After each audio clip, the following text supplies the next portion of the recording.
Olá, você está no Átomo Quântico. Hoje vamos tratar sobre o Natal.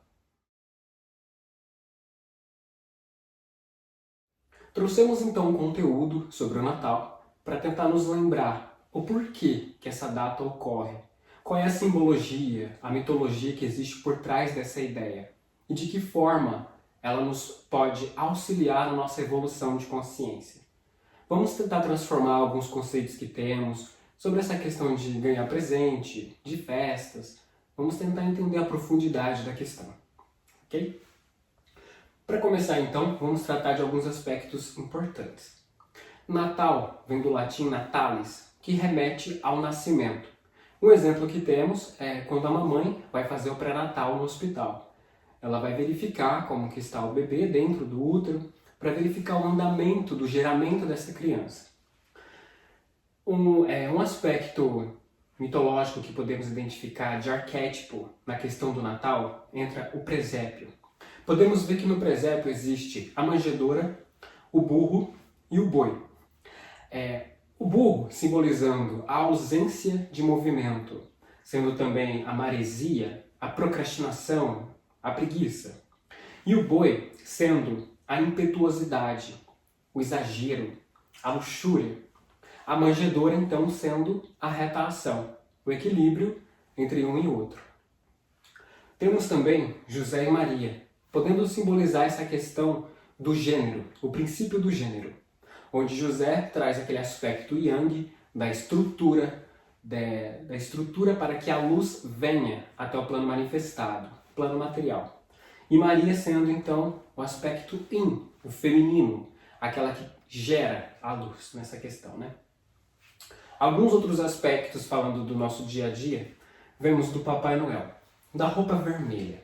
O vermelho entendemos que ele remete muito à sabedoria.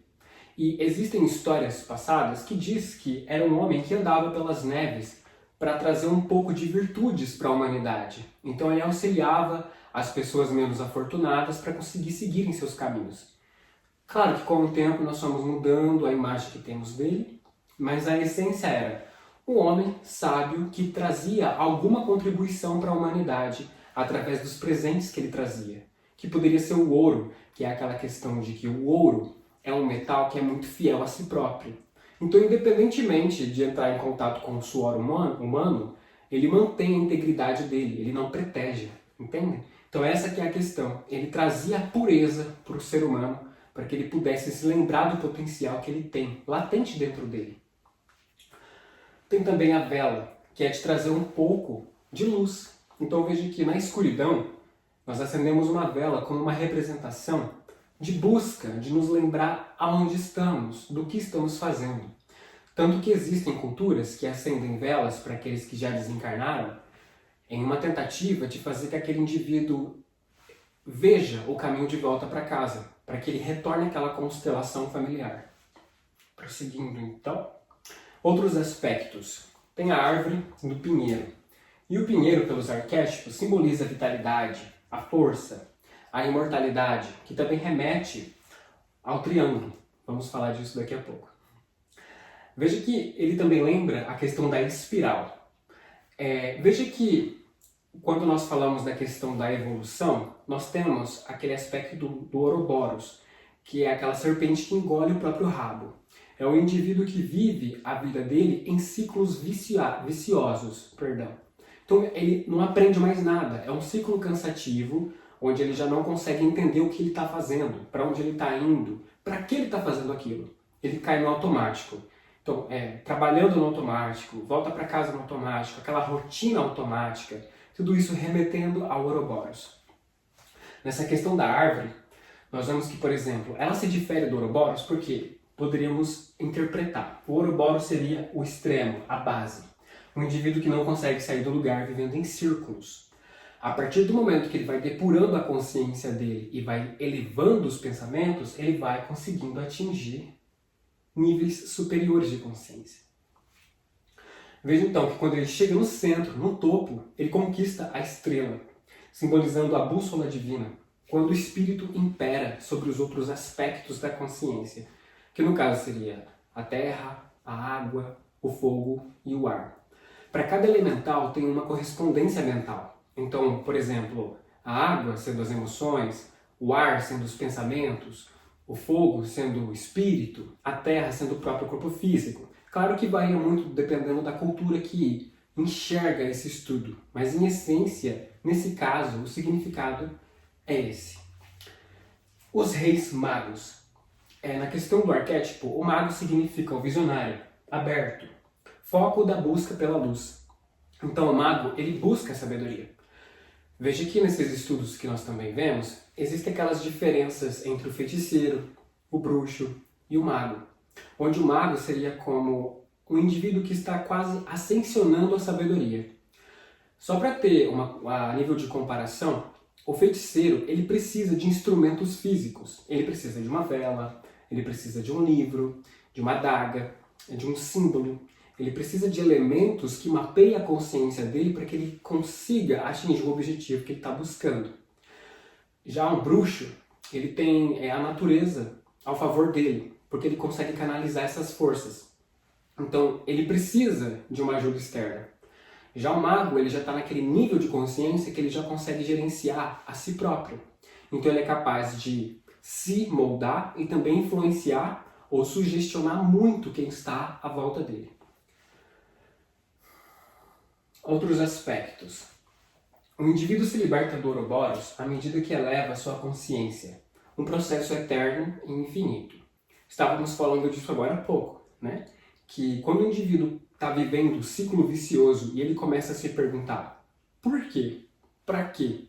Para onde vai? Quando ele começa a fazer essas perguntas, a catarse já começa a acontecer aí mesmo, porque a consciência está se manifestando, ela está impondo, está dando um sentido. E tudo aquilo que tem sentido se torna sagrado. Quando se torna sagrado, a elevação ocorre. Então é um processo automático. À medida que o indivíduo recolhe todas as vivências necessárias através das vidas que viveu, afunila a consciência e, ao chegar ao centro, recebe o número 5. E o número 5 na numerologia remete à responsabilidade, à elevação, à exploração. Então veja que quando nós falamos do 4, ele é muito aquela questão do estável. Então, por exemplo, a mesa, ela tem 4 pernas. Então ela é estável, ela consegue segurar as coisas em cima dela. Então quando vem o número 4 para você, por exemplo, talvez seja o universo mostrando para você que é necessário haver uma estabilidade. Então evita a dúvida, evita ficar em cima do muro, toma uma decisão, vai firme no que você está buscando. Aí voltando para esse caso, o número 5 é recebido quando a consciência afunila os seus aprendizados em um ponto, quando ela de fato entendi. Então ela recebe a estrela em uma forma de reconhecimento do todo em relação à ascensão de consciência. A cristificação, onde de fato os defeitos já foram transformados em virtudes e o indivíduo está apto a canalizar a luz.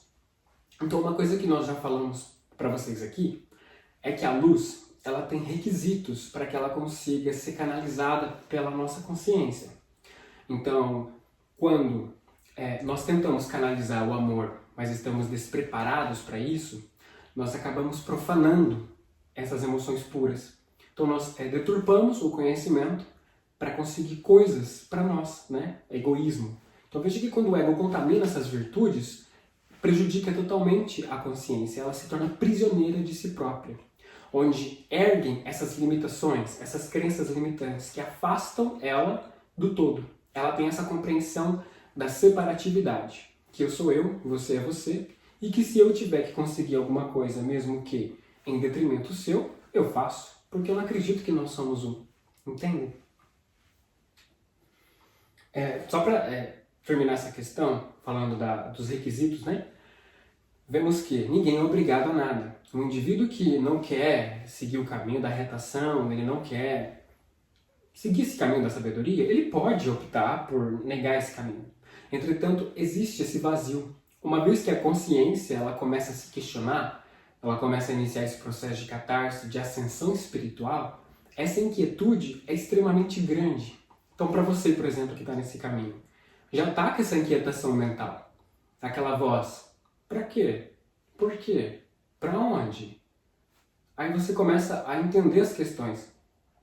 No começo nós estranhamos essa nova perspectiva.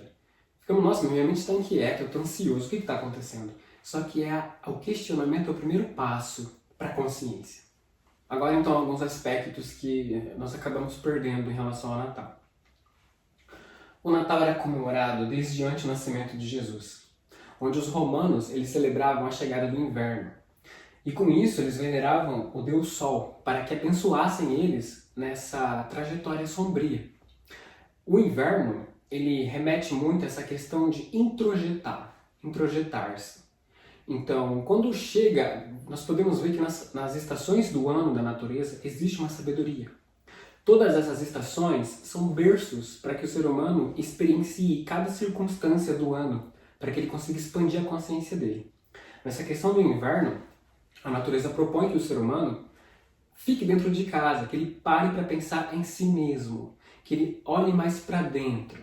Então vem mais essa coisa de afago, família, até os animais hibernam, eles dormem, eles descansam. Então nós vemos que o descanso é essencial. A imagem do Papai Noel foi alterada pela mídia, podendo ser em decorrência do materialismo, onde perdeu um pouco a essência.